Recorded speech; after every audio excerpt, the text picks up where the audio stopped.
This is Vancouver, Canada, a city that made every drug legal. All drugs are good and balanced. God made all drugs. Are you on trank right now? I don't know, it might be. More drugs the better. How easy would it be for us to get like fentanyl right now? Yeah, but really walking by. Is that meth right there in your hand? Fentanyl and a little bit of meth. Sa Vancouver ba talaga makikita ang mga video na ito? Halika, pag-usapan natin. Hello guys! So it's lunch break time and right now I'm having my regular lunch break walk. So habang nagbe-break ako at nagbabasa-basa ng mga comment dun sa last video ko, dun sa mga reasons kung bakit kami aalis ng Vancouver, nakita ko na may mga nagtatanong dun sa mga comment kung kumusta yung drug abuse and crime dito sa Vancouver. Like for example, tanong ni for James kung kumusta yung drug abuse and crime dito sa Vancouver. Tapos comment naman ni Davis Urdaneta 1416 na yung mga drug abuse dito sa Vancouver ang reason kung bakit patataas ang mga krimen dito. So naisip ko, nagawa nito ng content at pag-usapan natin yung dark side ng Vancouver o ang isa sa mga pinaka-notorious na street sa North America. So siguro kung napanood nyo na sa maraming Canadian vlog, lalo na ng mga vloggers dito sa Vancouver, na maganda talaga yung Vancouver. Pero ang siguro hindi nila na ipapakita sa inyo is mayroong mga lugar dito sa Vancouver kung saan naglipa na yung mga junkies. Ano ba yung mga junkies? Ito yung mga addict sa terminology nating mga Pilipino. So minsan, pag naglalakad ka sa downtown Vancouver, may makikita kang mga junkies at mga homeless na nakahiga sa kalsada. Or pag bababa ka sa SkyTrain, may makikita kang mga homeless at mga junkies na nasa mismong station mismo, makikita mo sila. Pero hindi naman sila aggressive or hindi sila nang-aatake, hindi sila nanggugulo. They just mind their own business. Pero at the same time, meron mga mangilang-ngilang event or meron mga mangilang-ngilang instances na agresibo itong mga junkies na ito. Like for example, there was one time last month, naglalakad ako dito sa area na ito. I'm having my regular lunch break walk. Merong isang junkie na siguro mga 10 steps ahead of me. Tapos, nagsasalita siya ng kung ano-ano. Hindi ko siya pinapansin kasi malayo talaga ako sa kanya. And then, bigla siya tumalikod. Tapos, naglakad papunta sa akin. And then, kinausap ako. Nagmumura siya. And then, sabi niya kung ano-ano rin yung mga sinasabi ko sa kanya. Which is, hindi naman totoo kasi hindi naman ako nagsasalita. Naglalakad lang ako. So, sabi ko, I'm not saying anything, sabi ko sa kanya. Pero ganun pa rin siya, patuloy pa rin siya nagmumura sa akin, tapos kung ano-ano pa rin yung mga sinasabi niya. So sabi ko na lang sa kanya, bro, I'm just gonna leave, I don't want to talk to you. So tumalikod ako at naglakad papalayo sa kanya, pero habang naglalakad ako papalayo, tinitingnan ko pa rin siya. Kasi mahirap na, baka bigla akong habulin eh. Pero luckily naman, hindi niya ako hinabol, tapos tumalikod siya at naglakad na siya papunta sa kung saan man siya pupunta. And then, there was also this one time, yung kaibigan ko naman, kasi sa downtown Vancouver siya nakatira.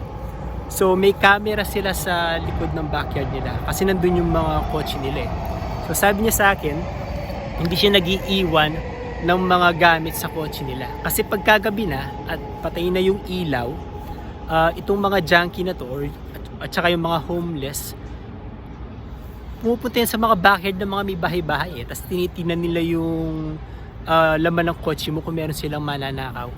Kaya pag nakikita niya sa camera na may mga junkie na dun sa backyard nila tumitingin sa mga kotse nila, lumalabas siya at sinisigawan niya yung mga junkie para umalis.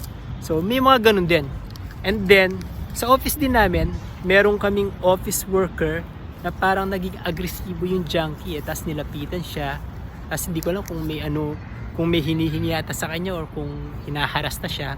So nung nireport ng office worker ko to sa office namin, yung HR namin or yung safety department namin, dali-daling naglabas ng email para ipaalam sa lahat na since papasummer na, ibig sabihin yung ulan is malapit ng tumigil, darami yung mga junkie na naglipa na sa mga kalsada. So be aware lang dapat kami sa surroundings namin.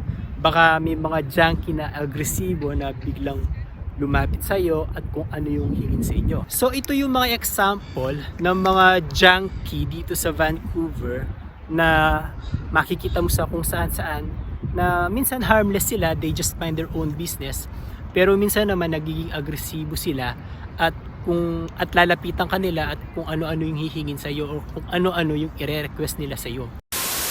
Before we continue pala, gusto ko lang pasalamatan yung mga subscribers na nag-subscribe na sa atin at nanghihingi ng shoutout. So ito po sila, shoutout po sa mga sumusunod, kay Jesus Nano 7265, kay Chris Nadres 494, kay Ludes 2012 Philippines, kay Fex Mundo, kay RP from Canada, kay Jeff James, kay Edith Rose Capitle, at saka kay Tom Hart Good Vibes. So maraming salamat po sa pag-subscribe nyo. At kung hindi pa po kayo nakasubscribe, please don't forget to subscribe to my channel. Maraming salamat po. Ayan, so upo muna ako kasi napagod ako eh. So tuloy lang natin yung kwentuhan natin. So aside doon sa mga isolated junkies na kinuwento ko sa inyo kanina kung saan makikita nyo sila sa mga kalsada, sa mga sky train stations, merong notorious part dito sa Vancouver downtown kung saan masasabi ko na kung saan nagsama-sama lahat ng mga junkies. Ito yung notorious street dito sa downtown Vancouver. Ang tawag dito sa area na to ng Vancouver is Downtown East Side. Napaka-notorious ng area nito for one particular street. Ito yung East Hastings Street. Kasi dito sa street na ito, halos dito nagsama-sama yung mga junkies at saka mga homeless. So nung unang dating namin dito, kwento sa amin ng kaibigan namin na meron ngang area na ganun dito. Nung una yun namin maniwala eh. Pero nung dinala niya kami, as in tinahak namin yung buong Hastings Street, makikita natin na upod ng dami ng junkies dito. Tapos kwento ng isang ka-office mate ko, sinubukan daw nilang mag-asawa na maglakad dun sa area na yon. At ang nangyari, sinusundan daw sila ng mga junkies. Kaya takot at takot sila. Kasi may mga history nga na pag naglakad ka ron, parang bago ka sa paningin nila, maaaring manakawan ka. And hindi ko na ikukwento kung ano yung history ng downtown east side na ito, particularly yung East Hastings Street, para hindi na humaba yung kwento ko. Pwede i-google nyo na lang yan. And maya-maya, paglabas ko sa office, susubukan kong dumaan sa East Hastings Street. Sasakay ako ng bus at itatry kong i-video yung street na yun. Sana maging maayos ang lahat. Wala sanang sumakay na junkie sa bus na sasakyan ko mamaya. So habang hindi ko pa ginagawa yon, meron ako nakita sa video na may isang vlogger by the name of Jack Denmo. So shout out to him. Ipapakita ko yung mga interview niya sa mga tao dito sa East Hastings. Malakas ang loob niya eh. Ako hindi ko kayang gawin yun. So nagpunta siya sa East Hastings at nag-interview siya ng mga tao doon. So kung gusto niyo panoorin yung documentary ni Jack Denmo, ilalagay ko yung link dito sa description, panoorin nyo ng buo. So shout out to Jack Denmo for providing us this documentary about East Hastings Street. And if you don't mind, I'm just gonna use some of your clips to show them what are the people like in East Hastings Street. So here are the interviews.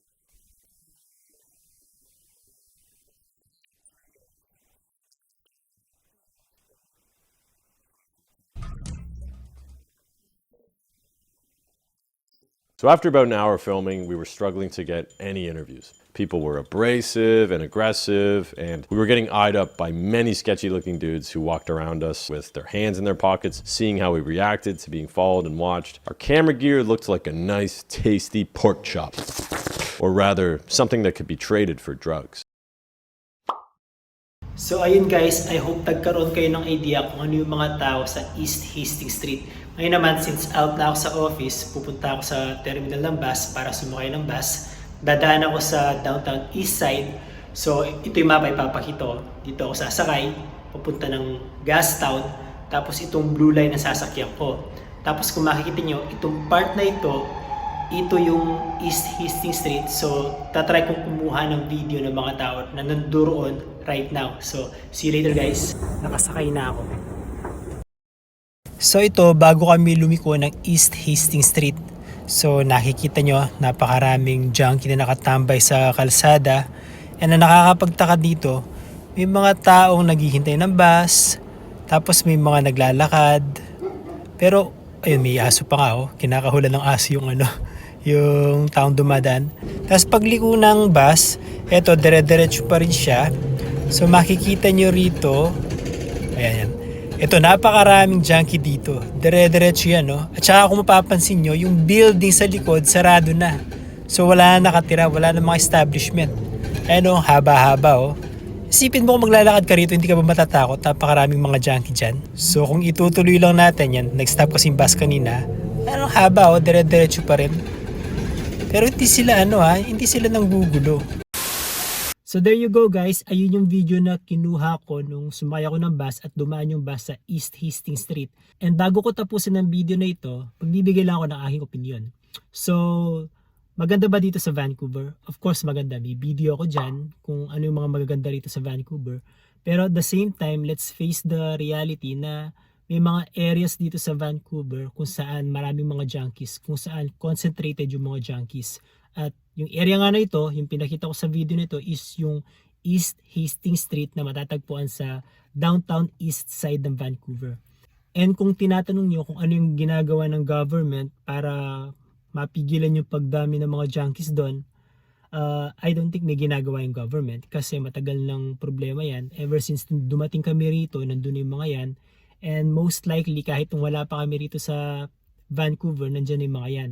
Siguro ang ginagawa lang sa pagkakaalam ko ang ginagawa lang ng city government ng Vancouver at saka ng provincial government is binabantayan nila yung East Hastings Street para yung mga junkies is nakalimit lang sa area na yon.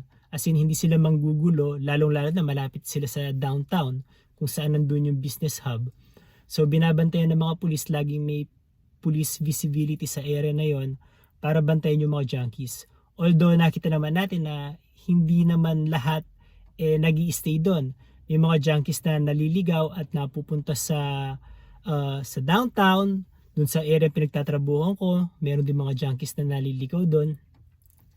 Pero hindi naman sila aggressive Basta wag mo lang silang, siguro wag ka lang gagawa ng bagay na makaka-attract ng attention nila. And doon sa mga nagnanais na pumunta rito sa Vancouver, hindi naman po lahat ng lugar is may mga junkies. Sa downtown, sa east side nga, doon maraming mga junkies doon. And sa Surrey din, pagkagabi, around midnight, naglalabasan din yung mga junkies doon. Pero sa ibang cities naman, walang mga junkies. Or kung meron man, kakaunti lang. Dito sa area namin, sa Richmond, so far wala pa akong nakikita. And alam ko nung nasa Port Coquitlam kami, wala rin mga junkies Wala akong nakita mga junkies doon. Nung nasa Port Coquitlam kami. Sa Abbotsford wala. Sa Maple Ridge wala. Saan pa ba? Sa Burnaby hindi lang ako sure. Kasi yung Burnaby kadikit ng Vancouver yan So hindi ako sure. And kung may mali man ako nasabi regarding sa mga areas na sinabi ko na walang mga junkies, please drop your comment below para naman malaman ng mga nanonood ng vlog na ito kung anong mga areas sa Vancouver ang may mga junkies at anong mga areas ang wala. And I hope guys may natutunan kayo and maraming salamat po sa mga nag-subscribe at kung hindi pa kayo nagsasubscribe, please don't forget to subscribe to my channel kasi po right now nasa 2,400 na po yung mga subscribers natin at konting push na lang at mapapaabot din natin sa 3,000 yan. So maraming salamat po sa inyo. Kung hindi pa kayo nakasubscribe, please don't forget to subscribe to my channel, like this video, drop a comment na rin kasi nakakatulong yung mga comment nyo para i-promote ni YouTube ang video nito. And maraming salamat po ulit. Hanggang sa susunod. Bye!